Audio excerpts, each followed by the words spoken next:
Hello friends, welcome back to the YouTube channel dictation club.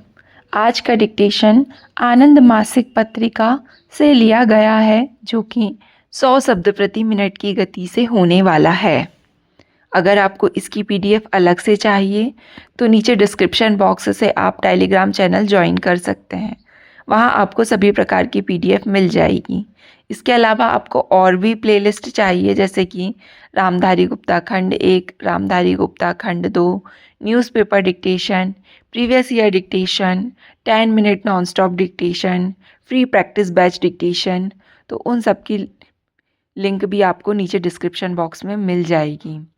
अगर आपको dictation पसंद आता है तो आपको वीडियो को लाइक करना है और चैनल को सब्सक्राइब कर लेना है, ताकि भविष्य में आने वाले डिक्टेशन भी आपको मिलते रहें। तो ज़्यादा समय ना लेते हुए डिक्टेशन स्टार्ट करते हैं 5 सेकंड के बाद।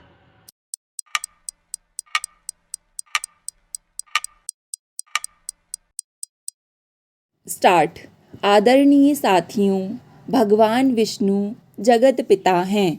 उन्होंने जगजननी पार्वती को एक दिन अपने पास बुलाकर कहा, देवी, तुम्हें जगत के समस्त प्राणियों का भरण पोषण करना है, उनके लिए अन्न की व्यवस्था करनी है।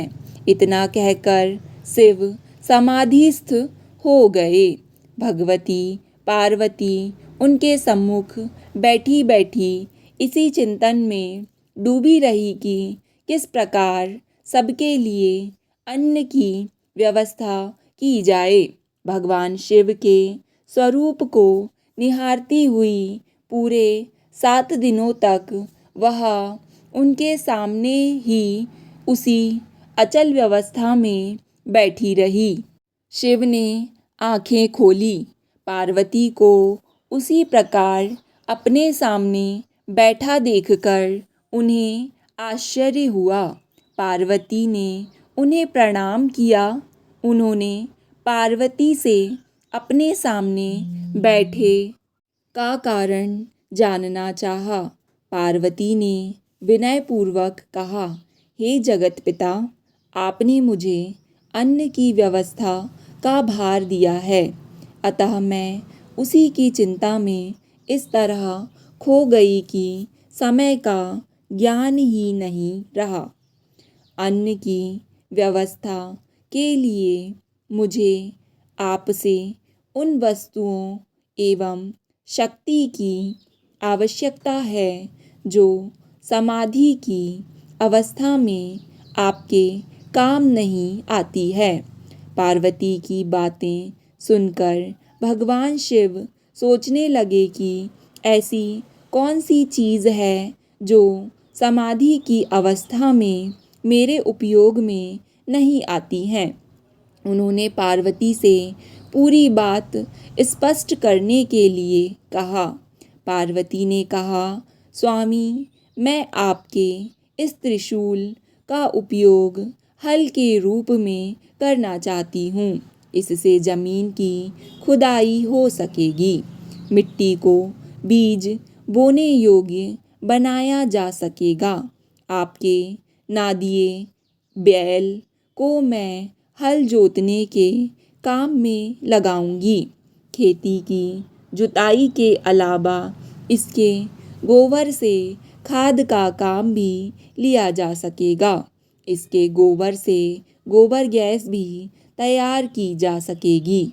इसकी सहायता से कुओं से पानी भी निकाला जा सकेगा। मैं आपके जटाजुट में निवास करने वाली बहन गंगा को भी अपने साथ ले जाऊंगी, ताकि इनके जल से खेत सींचे जा सके। आपके इन गुणों का उपयोग मैं खेती में सभी कामों में श्रमिकों के रूप में करूंगी। ये आधा तन ढके अपनी मस्त प्रसन्न मुद्राओं में खेतों पर मेहनत का काम भली भांति कर सकेंगे। ये अपना पसीना बहाकर अन्न की उपज बढ़ाएंगे। भगवान शिव बड़े ध्यान से देवी पार्वती के विचार सुन रहे थे। वे मन ही मन उनकी सूझबूझ की प्रशंसा भी कर रहे थे। पार्वती बोली, स्वामी, अनाज के पौधों को चूहों से बचाने के लिए मैं आपके सर्पों को पहरेदार के रूप में खेतों में रखूंगी। आपका यह डमरू पक्षियों से अनाज की रक्षा करने के काम में आएगा। उसकी आवाज़ सुनकर वे भय के कारण फसल को नष्ट नहीं कर पाएंगे। आग एवं धतूरे का उपयोग मैं खेत की बाड़ पर करूंगी। उससे खेत की बाड़ मजबूत रहेगी और कोई अकारण उससे आ जा नहीं सकेगा। अनाज एकत्र होने पर उसके रखरखाव में यह भस्म जिसे आप शरीर पर लगाते हैं वह काम आएगी, जिससे अनाज सड़ने नहीं पाएगा। आदरणीय साथियों, भगवान शिव पार्वती की बात सुनकर मुस्कुराए। पार्वती के चिंतन और नई सूझबूझ पर उनका मस्तक गर्व से तन गया। उन्होंने स्वयं भी अपने साथ सदा रहने वाली चीज़ों की उपयोगिता के इस नए पक्ष पर कभी विचार नहीं किया था। उन्हें पार्वती के स्वरूप में एक नई शक्ति के आविर्भाव का आभास हुआ। जीव जगत का पोषण करने वाली यह शक्ति अद्भुत थी। उपयुक्त प्रतीक कथा का निष्कर्ष यह है कि यदि समझदारी और दूरदर्शिता से काम लिया जाए तो एक ही वस्तु का उपयोग कई प्रकार से किया जा सकता है। इसके अतिरिक्त इस कथा में यह भी संदेश है कि मनुष्य को ईश्वर एवं प्रकृति ने जो शक्तियाँ प्रदान की हैं उनका पूरा उपयोग यदि किया जाए तो जीवन में बड़े बड़े काम किए जा सकते हैं। विडंबना यह है कि हम अपनी शक्तियों को ना तो अच्छी तरह पहचानते हैं और ना ही उनका ठीक ठाक उपयोग करना जानते हैं। हम उन्हें अज्ञानतावश नष्ट करते रहते हैं। शिव का त्रिशूल यदि प्रलयंकारी अस्त्र है तो वह हल के काम में भी आ सकता है। हमारे भीतर जो अतः हमारे समाज में लेखकों को बहुत बड़ा काम करना है। उनके लेखों से उस बृहत्तर स्वतंत्रता का प्रचार होना चाहिए जो सामाजिक समानता, धर्मनिरपेक्षता और बुद्धिपरक चिंतन पर आधारित है। एक प्रश्न बार बार पूछा जाता है, क्या लेखकों को राजनीति में भाग लेना चाहिए? यह तो उन्हें सोचना है। राजनीतिज्ञों को कोई आदेश नहीं देना है। लेखक चाहे राजनीति में आएं या ना आएं, जीवन की चुनौतियों और जोखिमों को वे नज़रअंदाज नहीं कर सकते। वे जनता के सुख दुख की उपेक्षा नहीं कर सकते, अन्यथा वे किस प्रकार के साहित्य का सर्जन करेंगे?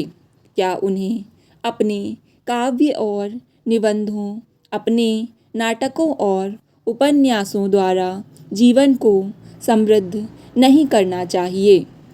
छपाई, शिल्प और प्रसारण को हमेशा मानव कल्याण और लोगों की भलाई के लिए ही नहीं उपयोग किया गया है। असंख्य पुस्तकें और पत्र पत्रिकाएं ऐसी हैं जो पक्षपात, घृणा और हिंसा का प्रचार करती हैं। ऐसे राष्ट्रों में जहां सब लोग अभी साक्षर नहीं हुए हैं, वहां उन्नत समाजों की अपेक्षा छपे हुए शब्दों का अधिक मान होता है। अतः जिसे और कहीं सनक कहकर टाला जा सके, उससे यहाँ गलतफहमी और तनाव पैदा हो सकते हैं। यद्यपि सब राष्ट्र राजनीतिक रूप से स्वतंत्र हो चुके हैं, किंतु हम कुछ सीमा तक बाकी दुनिया को उसी अपने पुराने शासकों की नज़र से ही देखते हैं। कुछ अफ्रीकी एशियाई देशों में पुस्तकें, विशेषकर उच्च शिक्षा की पुस्तकें, मुख्य रूप से अंग्रेजी या अमेरिकी पुस्तकों की ही हैं।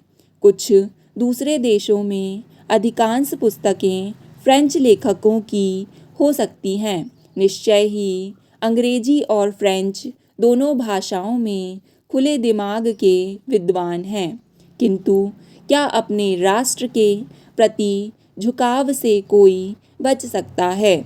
यह आवश्यकता है कि हम आपस में एक दूसरे राष्ट्र से सीधा संबंध शीघ्र स्थापित करें और प्रगति की ओर अग्रसर हों। स्टॉप। डिक्टेशन पसंद आए तो वीडियो को लाइक तथा चैनल को सब्सक्राइब कर लें। धन्यवाद।